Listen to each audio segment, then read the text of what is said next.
Hello everyone and welcome to my channel. এখন আমি ঠাকুরবাড়ির অন্দরমহল part 3 এটা নিয়ে কথা বলবো।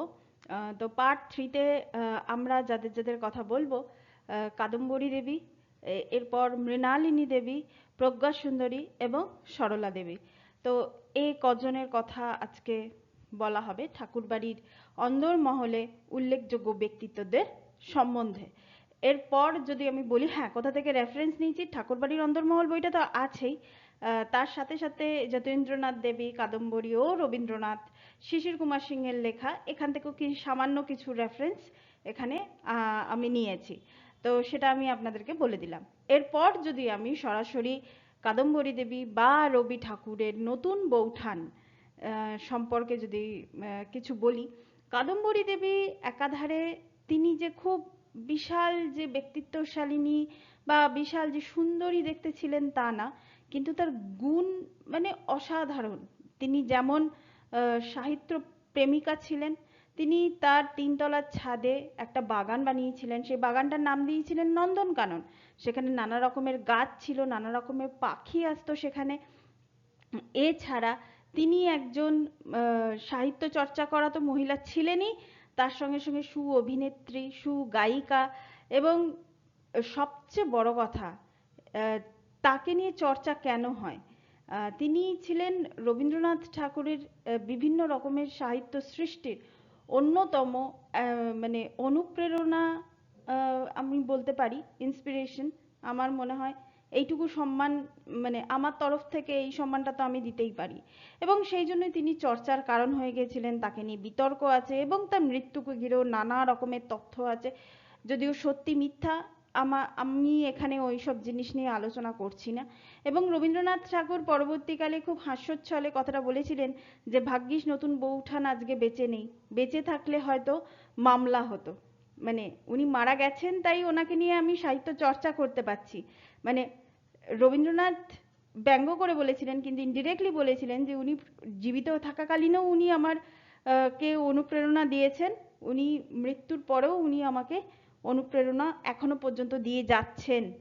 তো এটা ছিলেন মৃণালিনী দেবীর বৌঠান বা রবি ঠাকুরের বৌঠান বলতে পারি। তো এবার মৃণালিনী দেবীর বৌঠান কেন বললাম সেটা আমি পরে আসছি। তো এইটাই ছিলেন কাদম্বরী দেবী।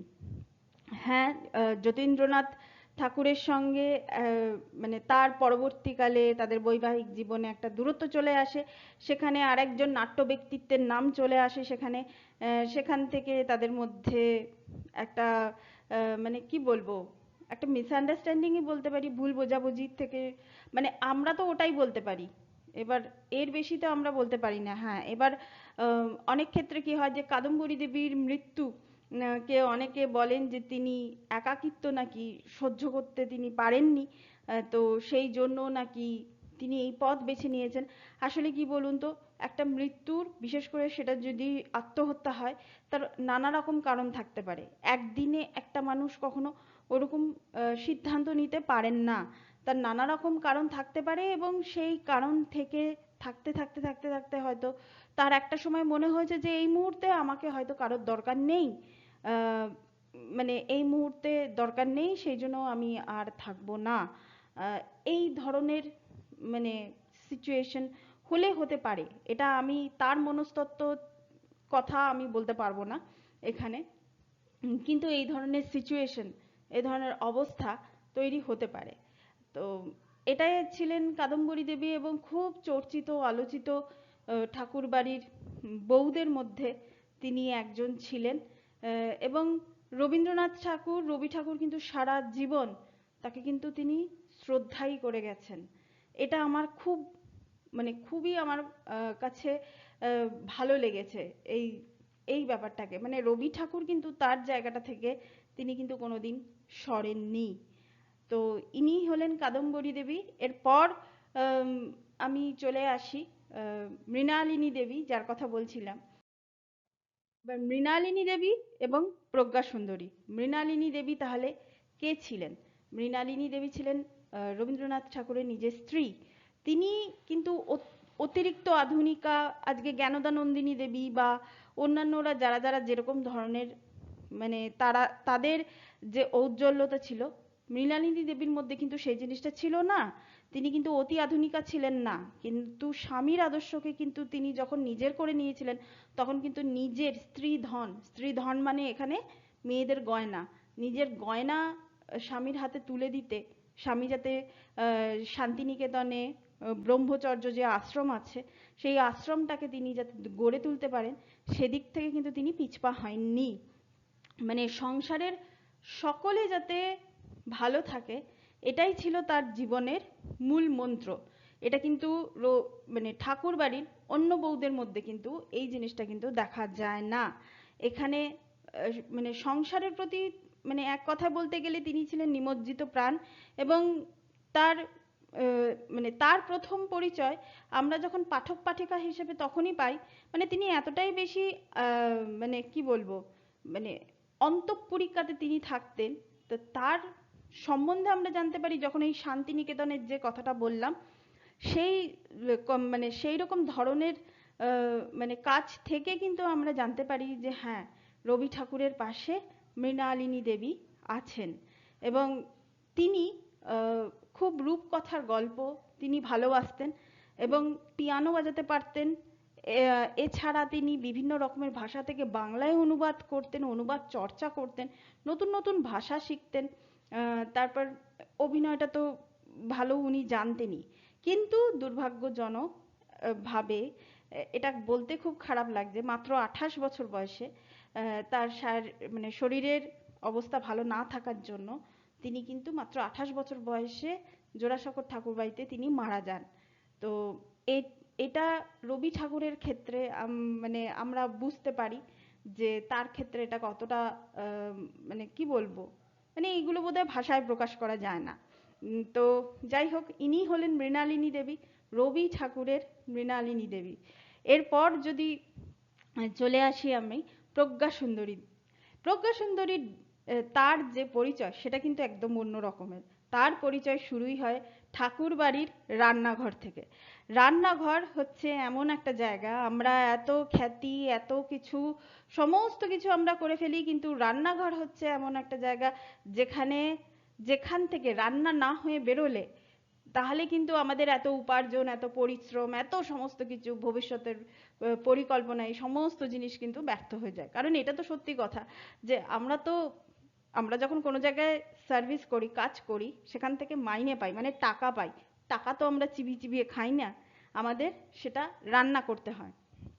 তো সেই সব রান্নাঘরের যাবতীয় যা মানে সমস্ত জিনিস কিন্তু দেখতেন প্রজ্ঞা সুন্দরী দেবী। তিনি রান্নাঘরে প্রথম যে এই যে রান্নার মধ্যে যে মিষ্টি দেওয়ার যে প্রচলন, মানে চিনি দেওয়ার যে প্রচলনটা, এটা কিন্তু ঠাকুরবাড়ি থেকেই কিন্তু এসেছে। এরপর তিনি যেটা শুরু করেছিলেন সেটা হচ্ছে মেনু কার্ড। আমরা আজকাল কোনো অনুষ্ঠান বাড়িতে গেলে মেনু কার্ড দেখি, আর তখন ঠাকুরবাড়িতে কিন্তু রোজ মেনু কার্ড আর কি হতো, মানে মেনু কার্ডকে দুভাগে ভাগ করা হতো, নিরামিষ এবং আমিষ। এবং প্রত্যেকটা মেনু কার্ডে তিনি নিজে মানে সব দিন তো এক রকমের রান্না হতো না, প্রত্যেকটা মেনু কার্ডে তিনি নিজে কবিতার ছলে মেনুগুলোকে লিখতেন। এবং ওই কবিতার মাঝখান থেকে মানে আমাদেরকে পাঠক পাঠিকাদেরকে দেখে নিতে হবে যে তিনি অ্যাকচুয়ালি তিনি কি লিখতে চেয়েছেন, মানে আজকের মেনুটা কি, মানে সেই জিনিসগুলো। এবং সেই জিনিসগুলো কিন্তু ঠাকুর বাড়ির রান্নাঘরের বাইরে সেই জিনিসগুলো কিন্তু টাঙানো থাকতো। তো এভরিডে মেনু কার্ড হতো। এই জিনিসটা কিন্তু আমার ভীষণই ভালো লেগেছে। মানে এটা খুব ইন্টারেস্টিং একটা জিনিস, মানে আমি এটা জানতাম না যে একটা বাড়িতে, হ্যাঁ ঠিক আছে ঠাকুর বাড়িতে অনেক লোকজন থাকতেন, সে একটা বাড়িতে এরকম ভাবে একটা মেনু কার্ড। তো এটা এই জিনিসটা আমার কাছে ভীষণ ভীষণ ইন্টারেস্টিং আমার লেগেছে। এবং এই যে রান্না করার আগে বলে নাকি এই জিনিসটা কিন্তু সাউথ ইন্ডিয়াতেও আছে, যে যারা সত্যি সত্যি যাদের হোম ডেলিভারি নাকি বলে যাদের আছে এটা, তারা নাকি রান্না করার আগে যখন উনুনে যখন আগুনটা দেয় তার আগে কোনো এক দেবীর পুজো করে বা কিছু একটা পুজো হয়। এটা কিন্তু ঠাকুর বাড়িতেও হতো। তো এরকম মানে পুজো করে তারপর রান্না চাপানো, এরকম ধরনের একটা কিছু প্রচলন কিন্তু এখানে ছিল। আধুনিক এবং মানে ঐতিহ্যকেও মানে ধরে রাখা, এই জিনিসগুলো কিন্তু এই রান্নাঘরের মধ্যে, ঠাকুরবাড়ির যে রান্নাঘর, সেই রান্নাঘরের মধ্যে কিন্তু ছিল। আমি রান্নাঘর নিয়ে ভাবছি আলাদা করে যদি কোনো ভিডিও, বিশেষ করে ওই কবিতার ছলে মেনু কার্ড, ওইটা আমার নেওয়ার খুব ইচ্ছা আছে, কিন্তু পাবো কিনা আমি জানি না। তো দেখা যাক, যদি পাই তাহলে আমি নয় কমিউনিটি ট্যাবে দিয়ে দেবো, নয় ওটা নিয়ে একটা ভিডিওই বানিয়ে দেবো, ভালো লাগবে বেশ। তো এরপর যদি আমরা যার কথা বলবো তিনি হলেন সরলা দেবী। সরলা দেবী, সরলা দেবীর কথা যদি বলি তাহলে প্রচন্ড ব্রিলিয়েন্ট একজন মহিলা ছিলেন। 13 বছর বয়সে তিনি বেথুন কলেজ থেকে স্কলারশিপ পেয়েছেন। বাংলা গানে তিনি ইংরেজি কর্ড ব্যবহার করতেন। এই জিনিসটা কিন্তু আমি ঠিক জানি না, মানে এই বাংলা গানে ইংরেজি কর্ড ব্যবহার করা, এইটা আমি জানি না। তবে তিনি রবীন্দ্রনাথের বেশ কিছু গানে তিনি কিন্তু নিজে সুর দিয়েছিলেন, যেমন একি লাবণ্যে পূর্ণ প্রাণ, প্রাণ সহে আনন্দ বসন্ত সমাগমে, এছাড়া আনন্দ লোকে মঙ্গলা লোকে, বন্দে মাতরমেরও কিন্তু প্রাথমিক সুরটা কিন্তু ইনি দিয়েছিলেন। এবং তিনি এখনকার দিনে অনেক মেয়েদেরকে আমরা দেখি একা একা ঘুরতে বেরিয়ে যায় বিভিন্ন জায়গায়, যারা ভ্রমণ করতে খুব ভালোবাসে তারা ঘুরতে বেরিয়ে যায় একা একা। তখনকার দিনে সরলা দেবী কিন্তু তাই করেছিলেন। এছাড়া আরো দুজন উজ্জ্বল ব্যক্তিত্বের সঙ্গে সরলা দেবীর পরিচয় হয়েছিল। তিনি হলেন স্বামী বিবেকানন্দ এবং ভগিনী নিবেদিতা। সরলা দেবী এত সুন্দর ওনার বাচনভঙ্গি ছিল, মানে এত ওনার নলেজ ছিল প্রত্যেকটা জিনিসের ওপর। মানে স্বামী বিবেকানন্দ নিজে চাইতেন যে সরলা দেবী যেন বিদেশে গিয়ে এই আমাদের যে ভারতের যে কালচারটাকে, সেটাকে তিনি সেখানে তুলে ধরেন। কিন্তু সরলা দেবী, আপনারা বিশ্বাস করতে পারবেন না যে কোথায় বেশি বিখ্যাত ছিলেন। সরলা দেবী কিন্তু বাংলার থেকেও বেশি বিখ্যাত কিন্তু পাঞ্জাবে। হ্যাঁ, এটা কিন্তু সত্যি। তিনি পাঞ্জাবে বেশি তিনি বিখ্যাত ছিলেন, মানে তার মানে খ্যাতি মানে এতটাই বেশি ছিল, মানে সেটা বলার মতো নয়। এবং তিনি মানে ইনফ্যাক্ট বলা যায় যে তিনি পুরো ভারতবর্ষে তার সময়, তিনি ভারতবর্ষে একটা মানে এই যে ঝড় তুলে দেওয়া বলে না, যে একটা ঝড় তুলে দিয়েছিলেন সেই সময়।